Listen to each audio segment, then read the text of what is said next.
and my phone rang, more often than not, someone on the other end would yell, "Justice!" and hang up. This happened again and again and again. Now, what did it mean? The problem with justice is that people don't agree on what justice is. It's very difficult to define. We may have some things that we agree on. We'll talk a little bit about that. But it's very difficult to know what justice is. In ancient times, Plato devoted a whole treatise to it. Plato's Republic is a whole exploration of what does this idea of justice mean? What does it mean to be a just person or have a just society? So when people were yelling justice on the other end of the phone, I wasn't sure what that meant. Although, truth be told, really, I'm pretty sure it was a strange way that my friends were showing their affection for me. But justice is one of the foundational principles for ordering societies, and American society is no different. Justice plays a prominent role in the American story, and I want to suggest today that the particular way that justice is understood in American society generally owes a lot to the Christian tradition. So, for instance, justice headlines the priorities of government in the U.S. Constitution, the famous preamble of the U.S. Constitution. We, the people of the United States, in order to form a more perfect union. So we're coming together as a country to do what? Establish justice. Note, it's the very first thing. Establish justice, ensure domestic tranquility, provide for the common defense, promote the general welfare, and secure the blessings of liberty to ourselves and our posterity, to ordain and establish this Constitution for the United States of America. Now, another place that we see this that is very well known is in the Pledge of Allegiance. And I won't quote it right now, but I want you to note that at the very end, justice is in the final position. That is, it's also in an emphatic position because it's the way that the pledge ends, that the nation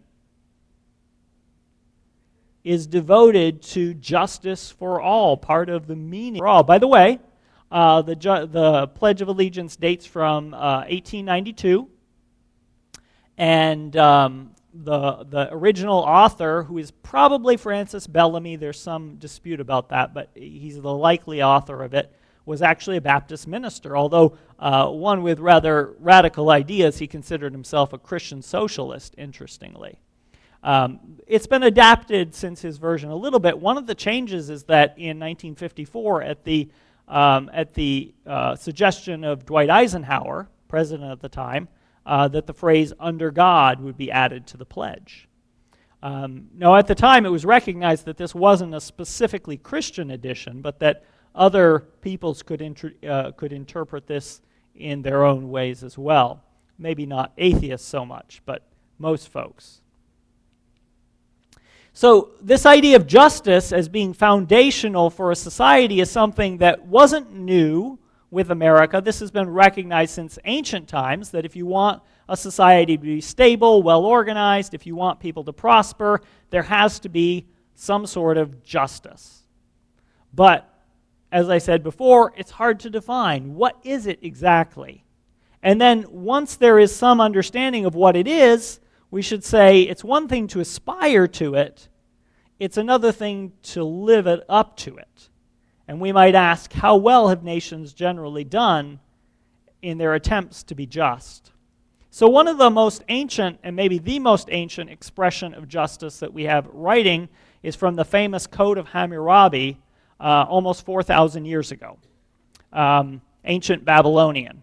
And this is the principle of retributive justice, the idea that if someone does something wrong, the punishment should fit the crime.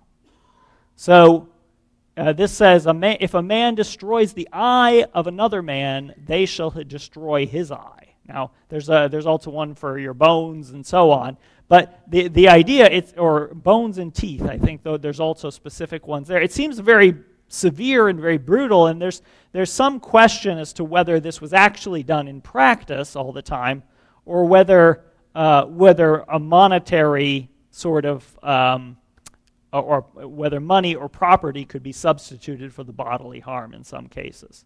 But in any event, the basic idea is that the punishment should fit the crime, that there should be a balance, and that part of the nobody wants their own eye or their own tooth to be lost. So if they know that this is going to be the penalty, it's meant to deter it. We see this also in the Old Testament law, for instance, in Leviticus, and there's also a specific example in Exodus. Anyone who maims another shall suffer the same injury in return, fracture for fracture, eye for eye, tooth for tooth. The injury inflicted is the injury to be suffered. And again, there's some question about whether this was taken literally or whether there was some equivalent sometimes that could be offered. But the emphasis is on equal measure. And interestingly, not just when the crime is that, but even in the specific case of a false witness, someone who wants to try to have somebody convicted of something like this, if it's found that their witness is false, they could be punished in the way that they wanted that person to be punished, leading up to even a capital crime. You shall do to the false witness just as the false witness had meant to do to the other. One of the most famous and foundational for the texts for the Western legal tradition and the Western understanding of justice is from the time of Justinian, who is the emperor of the Eastern Roman Empire after the Western Roman Empire, centered in Rome, had fallen. In the 6th century, the Byzantine Empire, the Eastern Roman Empire, continued, and Justinian had commissioned this project, Justinian's Digest, and a larger legal corpus, to lay out principles of law that were very influential through the Middle Ages and onward. And here the idea basically is that justice is giving people what they're owed. That's now we might say, well, that begs the question, what are people owed? Does it differ based on their status in society or anything else? But this idea that both, here you have the idea of not harming anyone, but also that everyone should be given, that there should be fairness in what's given. So this could be interpreted in a way that, and certainly has been in America, with the basis of if everyone is equal, everybody is equal under the law. Everyone is treated equally, at least aspirationally. But in modern times, I'm going to back up just a second. In modern times, the question is, how do we think about how we came to living out that justice? In the 20th century, one of the most influential ideas about how we can think of justice in our society together was pioneered by John Rawls in his book, A Theory of Justice. And he asks, what are the basic principles that a society uses to establish what is just together? And he says, he essentially tries a thought experiment. We'll talk about this in a second. But he says the principles of justice are the principles that free and rational persons concerned to further their own interests would accept in an initial position of equality as defining the fundamental terms of their association. He calls this justice as fairness. Now, this is philosophy speak, so it's okay if you don't get quite where he's going. But basically, the idea is he wants you to think about a situation like this. Imagine that before you lived, you were going to choose the rules for a society that you lived in. And you don't know what your situation's going to be at birth. You don't know whether your parents are going to be poor or rich. We don't know if your parents are even going to be living or not. You don't know what your ethnic status is or how that would be regarded in general society. You don't know if you'll be a religious minority or majority. All of these things, right? You don't know any of that. What are the rules you would choose for the society, not knowing what your situation would be going in? And Rawls suggests that there are two basic principles that rational people would choose in that scenario. Persons in the initial situation would choose two rather different principles. The first requires equality in the assignment of basic rights and duties, right? That you would want that you would have the same rights as everybody else if you don't know where you're going to be on the ladder. And second, the second holds that social and economic inequalities are just only if they result in compensating benefits for everyone, and in particular for the least advantaged members of society. In other words, he's saying we don't all have to be equal in terms of our status or our how much money we have, but the only way to justify these inequalities is if the system if it raises the floor. Then communism, because communism doesn't work. It's bad for everybody. Whereas capitalism is able to generate a huge amount of wealth that can raise the floor for the least advantaged. That's the general idea. Now, not everybody would agree with this. Like, not everybody thinks that, hey, if I actually had this choice, I would choose these principles. Some people might say, I'd be fine just gambling. Set it up so that the people who are in power and rich, they're going to do really great because I think I'm willing to roll the dice and see if that's me, right? Now, it's debatable, but a lot of people have found this vision of what justice means in American society very persuasive and compelling, and at a legal and political level, Rawls has had a tremendous influence in determining how government thinks about the way that it helps its citizens generally. And one of the things I want you to notice is that Rawls, although he's coming from a secular standpoint, he uses this idea that in particular in justice, the least advantaged, the ones who have the hardest go of it in life, they should be ones that the system of justice looks out for and helps.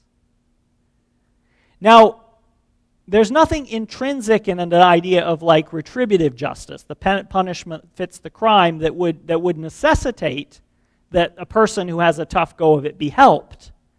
But this idea is very much in line with the biblical ethic of justice.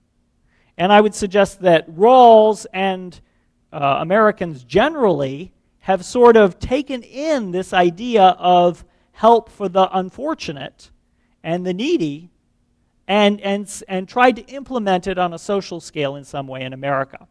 So, for instance, back in Exodus, to go back to Old Testament times, we see in particular two groups of people, sometimes a third group, the stranger or the resident alien, is added as well. But these two groups in particular are groups that are people in a situation that would be very difficult. So, a widow, someone who is a woman who's lost her husband and has maybe not the means to care for herself. And this would be especially the case if she doesn't have any adult children who are able to care for her. And then the second group being an orphan, someone who has for them. That these are two vulnerable groups of people, and that this, and there are other passages I could cite as well, show us that these are groups that especially need to be protected and guarded against abuses and against various kinds of harms. But that also in the Old Testament law, there's provision for those who don't have much economically, the poor. So for instance, this is a famous example out of Leviticus. You shall not reap to the very edges of your field or gather the gleanings of your harvest. You shall not strip your vineyard bare or gather the fallen grapes of your vineyard. You shall leave them for the poor and the alien. I am the Lord your God. So essentially, this is saying you might think you have a right to everything on your property. But enshrined in the law is the idea that some of what you have, some of what your land produces, is to be left for the poor. Now, ultimately, this is grounded in the idea that the land belongs not to the property owner, but to God, and that the owners are only effectively tenants. But notice the principle of justice here, that even the poor who don't own this land are entitled under the law to some of the benefits of others' work. So there's these protections for the least advantaged. Now, this doesn't raise them to the same level as those who have land, but it does provide some basic protection. In the New Testament, we see that providing for the needy, and widows are a special focus in Acts and elsewhere in the New Testament. Providing for the needy was a priority for the early church. This is emphasized in multiple places. One of them is here in Acts 4. There was not a needy person among them, for as many owned lands or houses sold them and brought the proceeds of what they sold. They laid it at the apostles' feet, and it was distributed to each as any had need. So there's this generosity, this sharing in order to help those who are truly in need within their community, within the church. We also see this priority in Galatians. Paul and some of the leaders in Jerusalem are coming to an agreement about their partnership in mission and what that looks like.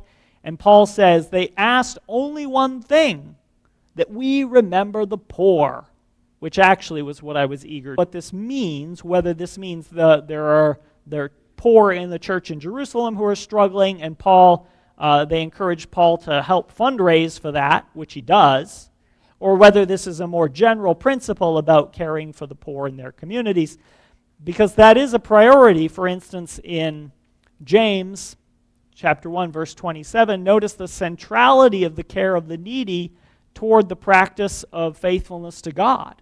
Religion that is pure and undefiled before God the Father is this, to care for orphans and widows in their distress, and to keep oneself unstained by the world.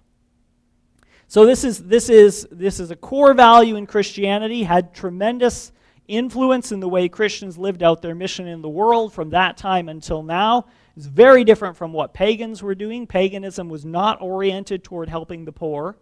But Christianity grows out of these Old Testament Jewish roots where that is a priority. But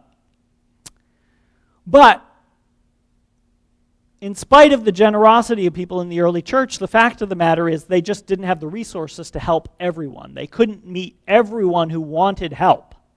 So they had to decide, how do we help those who are the most needy? And how do we keep from enabling dependency on those who could help for those who could help themselves, but might become reliant on our help if we provide it? And so there's a couple of places where this is highlighted. One is in 2 Thessalonians 3:10, which says, anyone unwilling to work should not eat. Now this seems rather severe, but the point is, if you just want other people to take care of you and you're perfectly capable of taking care of yourself, that's not fair to others. You're not entitled to that. And then the second bit has to do specifically with the church's priority to provide for widows and provide certain qualifications for who can be supported by the church. It says, let a widow be put on the list if she is not less than 60 years old and has been married only once. There may be some debate about what that phrase means. She must be well attested for her good works. If any believing woman has relatives who are really widows, let her assist them. Let the church not be burdened so that it can assist those who are real widows. So this is saying, first of all, this everybody and is in good standing, but also someone whose own family is not able to provide for them, right? The whole idea about a widow being someone in need is focused on those who don't have family that can care for them. So if widows do have family who can care for them, it's not necessary that the church should sort of take that on. So this is a way of limiting the commitments in order to focus the giving on those who need it most and who are unable to help their own situation in a practical sense. So in other words, this is kind of a way of providing for a safety net within the Christian community, and there were various ways Christians did this. They also sometimes had like clothing closets. They would provide for burial expenses. They care for the sick. I mean, there are various ways that churches in early Christianity and in various ways onwards sought to provide help for the neediest in their own communities. and sometimes for the needy beyond their community. So for instance, in cases in which there was a widespread outbreak of sickness, pagans would often flee town because they didn't want to get sick. And Christians would stay, and they would help not only their own, but also others who were sick. And sometimes those people would survive just because they were being given food and water, and sometimes would become Christians as well. But it was a way of caring for people that was practical and possible. But one of the things we've seen in America is that this priority for the church to provide a safety net is something that government has taken on. Because government has absorbed this idea that justice includes caring for the least advantaged, and that justice is foundational to what it means to have a good government. And so the state has taken on, in various ways, the responsibility of providing a safety net, whether through Social Security or through Medicare or Medicaid or various other ways, right? The government has taken on various of these roles. Now, the motivation may be somewhat different for government and for churches. I don't want to get too much into that, because there's a third party here who also provides a safety net, insurance companies, right? Insurance is a kind of a safety net, because the idea is if something goes wrong, you won't have to pay some astronomical amount that you can't. Now, the truth is you've paid into the system, or in some cases the government's paid into the system for you. But the idea is that this provides a kind of safety net, but one that's a business model. By the way, this is part of the reason, say, the Amish generally don't believe in insurance, is because they think insurance is a concession that your community won't take care of you in a crisis, right? And so if in an Amish community, generally, I'm not necessarily speaking for everyone, if your house burns down, it's not a problem if you didn't have homeowners insurance, because your whole community is going to come together and give you temporary shelter and help you rebuild, right? It may be a little more complicated with health insurance, because sometimes those costs can be, through the roof. But anyway, these are some of the ways in which something that was traditionally done by the church has now been done by other parties, government and insurance. And one of the things we'll ask a little later is, well, what does this mean for our mission as a church? People also have differences of opinions as to what role both individual circumstances and individual responsibility play into what it means to provide justice to someone. So individual circumstances like, are you a widow? Are you an orphan? Are your parents poor? These sort of things are circumstances that for some people are the major consideration in terms of how justice is provided. For other people, the major consideration is individual responsibility. Have you done everything you could to improve your own situation? Right? Now, one of the things I'll note is that in the passages that we've looked at in Scripture, both of these approaches are taken into account, right? The importance of caring for the poor, the widow, and the orphan, that's about circumstances. The importance of the one who doesn't work shouldn't eat, that's about individual responsibility, right? Both considerations are taken into effect, and people are often want to push one direction or the other in terms of both public policy and personal action. And I would just note that we can have that debate, but really both. So now, when we think about justice as a part of what the church does, not providing a legal system necessarily, although, by the way, in the early centuries of Christianity, oftentimes when people had disputes with one another, they would bring it to a church leader who would spend maybe half their time sorting out these conflicts between people in the community.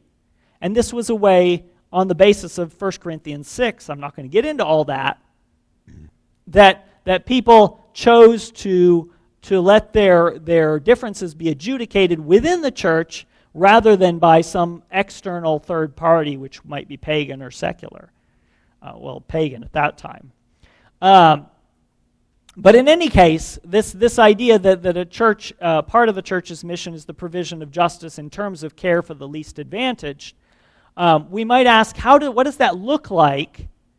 What can that and what should that look like in the mission of the church in our time? Now, there are different ways that people do this, and we might place the priority on one or the other based on our convictions or other things. I just want to note that for some people, their idea of what this means is primarily in terms of political activism. They say, the government should be doing this, so we should be encouraging the government to do this in a particular way. The second way is through community collaboration. People saying, hey, we want this to happen in our community, so we're going to work together with our school to make sure that we do this in part here, right? We have a food pantry here, but we also connect with the school for a backpack program for needy families there, and other ways, and snacks for kids who don't have them, and so on, ways that we partner in the community to provide for folks who may not have as much. A third way, of course, that sometimes people do this is through private charity. They say, I see a need here, I'm going to give some money, right?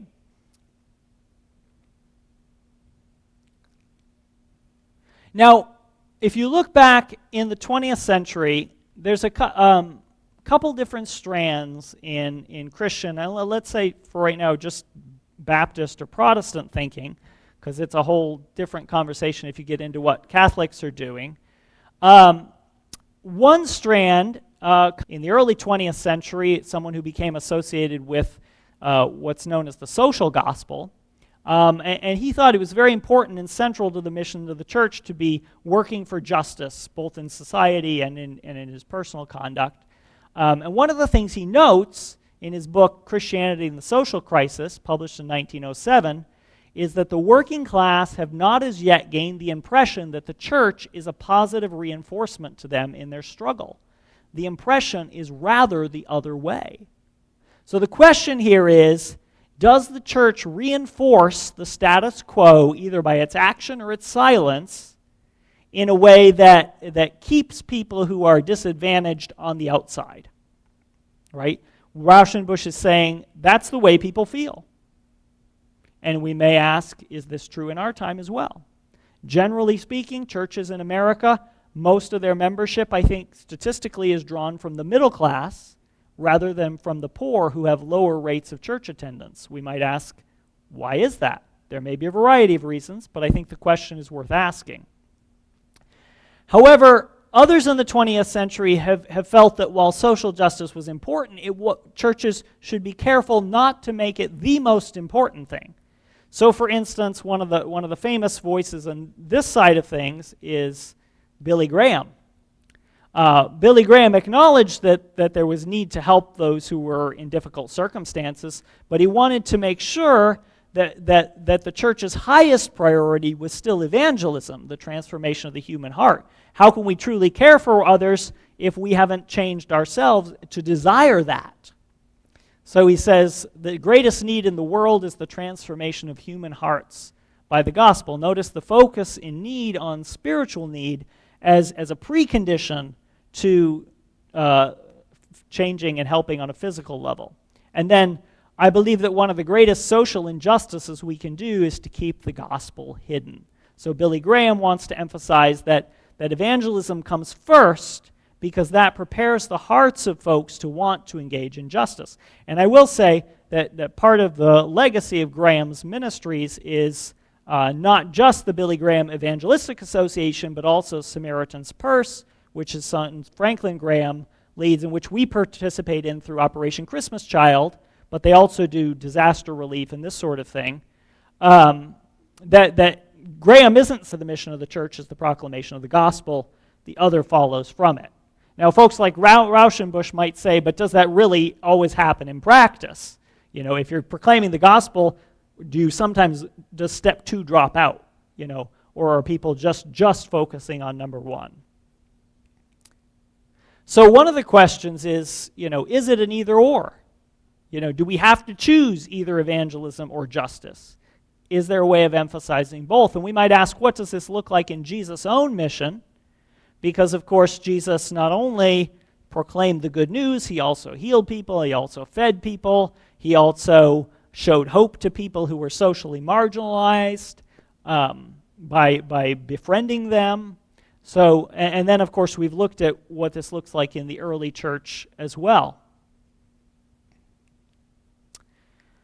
One of the questions that I've raised before, and we should come back to, is what does it mean for us that the church has historically taken responsibility to provide a safety net for its own community and sometimes to extend that a little bit into society, but in our time, the government has stepped in and done a lot of that.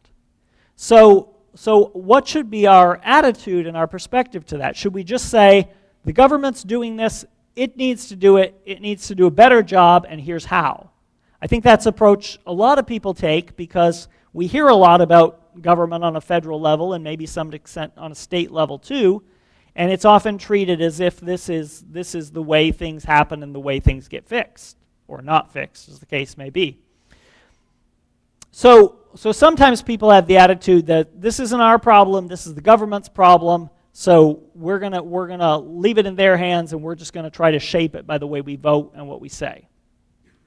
A second approach is to say, okay, the government's doing this, but it's not doing it well enough. So how can we move in and fill in those gaps? How can we supplement? How can we do things? And so efforts like providing a food pantry might be one way that this is done.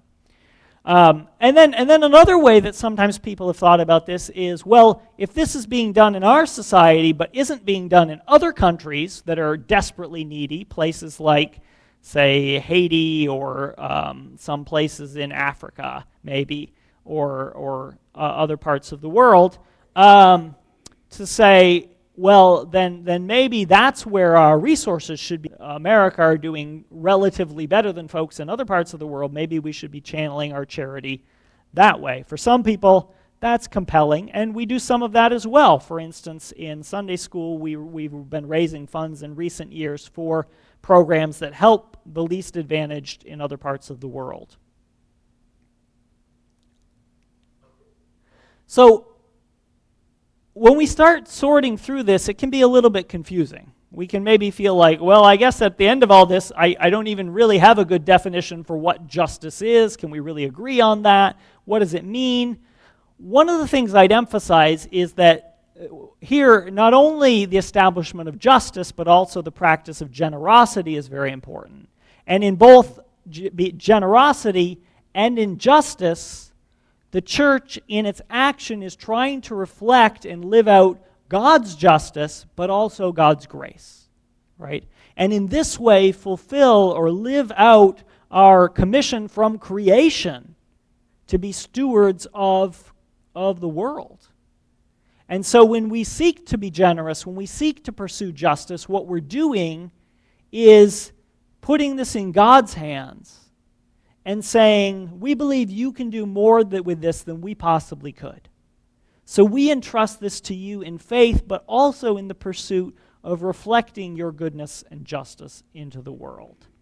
There may be particular ways that each of us does that, or particular ways that we as a church choose to do that. We can't do everything, but we can do something. And we shouldn't underestimate ever what God can do with what we're able to give. So let's go to Him in prayer.